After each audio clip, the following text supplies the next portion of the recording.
তো বন্ধুরা, আজকে আমি তোমাদের সাথে শেয়ার করব আমি আমার চুলের জন্য তেল যে বানাই বাড়িতে, সেই সেই রেমেডিটা আজকে তোমাদের সাথে শেয়ার করব। এর আগের দিন আমি তোমাদের বলেছিলাম যে স্কিনের তেল আমি বানাচ্ছি, সেটা আমি যে বানিয়েছি আর কি, সেটা আমি তোমাদের সাথে শেয়ার করলাম। তো এই যে দেখো মেহেন্দি গাছ, তোমাদের প্রায় আমি এই গাছটা দেখাই। এটা আমি একটা ডাল থেকেই করেছি। তো লম্বায় অনেকটা বড় হয়ে গেছে।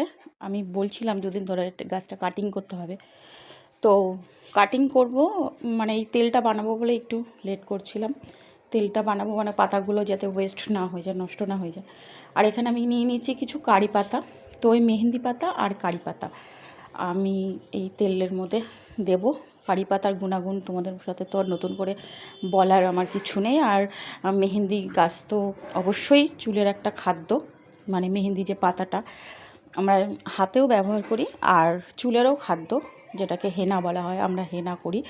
তো এটা হচ্ছে আমি বাড়িতে এই তেলটা তৈরি করি, কারণ আমার ঠান্ডার খুব ধাত। আমি এমনি কাঁচা পেস্ট করে মাথায় দিতে পারি না, ওটাও উপকার। কাঁচা যদি পেস্ট করে দেওয়া যায়। এই যে হচ্ছে এইটা হচ্ছে কেশরাজ, ভিঙ্গরাজ বলে, কেশরাজ বলে। এটা হচ্ছে সেই গাছ, কেশরী পাতা আমরা অনেকে বলি, কেশরী পাতা। চুলের যে একটা ভালো একটা জিনিস, চুলেরই খাদ্য এটা। তো এটাও আমি নিয়ে নিলাম। আজকে আমি শুধু পাতায় দেবো, আমি আরও অনেক কিছু দিই এই তেলটার মধ্যে, যেমন পেঁয়াজ দিই, তারপরে জবা ফুল দিই। তো জবা ফুল আমার মনে হয় জবা ফুলটা আমি পেঁয়াজ দেবো, তো জবা ফুলটা দেবো না, আমার মনটা একটু খুঁতখুত করে, কারণ পুজোতে লাগাই। দিলেও কিছু না, সবাই তো ওইভাবেই তৈরি করে। তো আজকে ওইসব, তারপর আমলকি দিই। তো ওইসব কিছু আজকে দেবো না, কারণ আমার আমলকিটা আনা নেই। আর আমি তেলটা তো মাঝে মাঝেই গরম করি। তো আজকে শুধু পাতাটা দিয়ে তেলটা করে রাখবো। আবার যেদিনকে আমলকিটা নিয়ে আসবো সেদিনকে আবার পেঁয়াজটা দিয়ে আরও কিছুটা তেলের সাথে আমি জাল দিয়ে ফেলবো। তো এই দেখো আমি মেহেন্দি পাতাগুলো সব ডালটা কিন্তু ভীষণ শক্ত। তো ওই ডাল থেকে সব ছাড়িয়ে নিয়েছি। ডাল থেকে ছাড়িয়ে নেওয়ার পরে এই যে দুটো মেন যে ডাল, মানে ডালপালা অনেক হয়েছিল, মেন দুটো ডাল আমি কাটিং করে নিয়ে নিলাম, জলের মধ্যে রেখে দেবো। আর শিকড় বেরোবে, সেটা আমি ইয়েতে দিয়ে দেবো, টবে আবার বসিয়ে দেবো। আরও দুটো চারা হয়ে যাবে, একটা চারা রয়েছে, আরও দুটো চারা হয়ে যাবে, যেহেতু পাতাটা আমার কাজে লাগে। তো এই যে আমি নিয়ে নিয়েছি মেহেন্দি পাতা, কারি পাতা আর কেশরী পাতা, ভিঙ্গরাজ যেটাকে বলা হয়। তো আমি এটা এবার গ্যাসের ওপরে বসিয়ে দেবো। আমার তেলের বাটি রেডি করাই ছিল, তেল ওটার মধ্যেই ওটা থাকে, ওর মধ্যে থেকেই আমি তেলটা কাট করে তেল জিনিসটা নিয়ে আমি মাথায় দিই। আর ওই যেটা পেস্টটা ওর মধ্যেই থাকে। এখনও বয়ামে আমার দেওয়া হয়নি। তো সেদিনকে তো দেখেছো আমার 4টে বয়াম অর্ডার করা ছিল। তো আমি এই বয়ামে একটা যে খালি বয়াম রয়েছে মাথার তেল রাখবো, মানে এটা রোদ্দুরে দেওয়ার খুব প্রয়োজন, মানে রোদ্দুরে না দিলে আবার অসুবিধা আছে। হ্যাঁ, মাঝে মাঝে আমি গরম করে ফেলি বাটিটা ধরে গ্যাসের মধ্যে, আবার নতুন করে জাল দিয়ে ফেলি, বা তেল লাগলে কিছুটা তেল দিয়ে দিই। তো আর এর মধ্যে আরও একটা জিনিস দিয়ে দেবো, সেটা হচ্ছে মেথি আর কালো জিরা।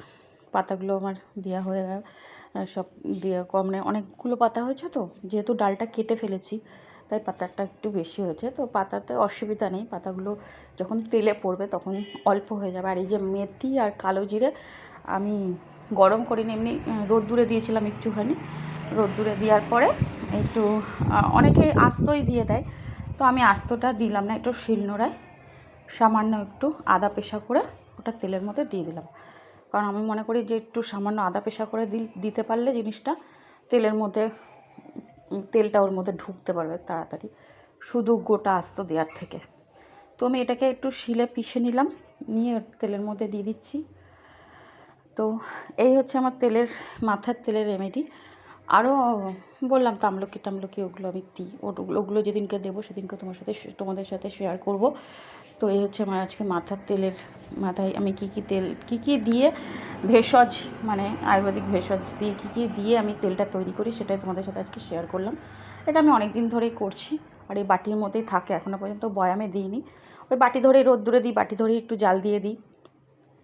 যখন দেখি একটু ছাতা মতো পড়ছে বা পড়তে দিই না, যখনই দেখি ওরকম সম্ভাবনা, তখন একটু বাটিটা ধরে গরম করে দিই।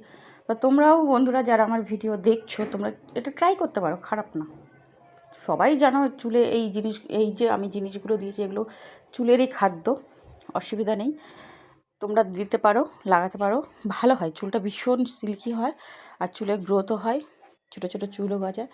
তো টাটা বন্ধুরা, সবাই ভালো থেকো। আমার ভিডিও তোমাদের কেমন লাগে অবশ্যই কমেন্ট করে জানাবে যে আমার ভিডিও তোমাদের কেমন লাগে। আর অবশ্যই আমার এই ছোট্ট পেজটাতে ফলো করে আমার পাশে থাকবে। আর যারা আমার ইউটিউবে ভিডিও দেখছো তারা অবশ্যই সাবস্ক্রাইব করে দেবে। আর please please like share comment করবে। তো টাটা, আজকের ব্লগ আমার এই পর্যন্ত। টাটা, সবাই ভালো থেকো।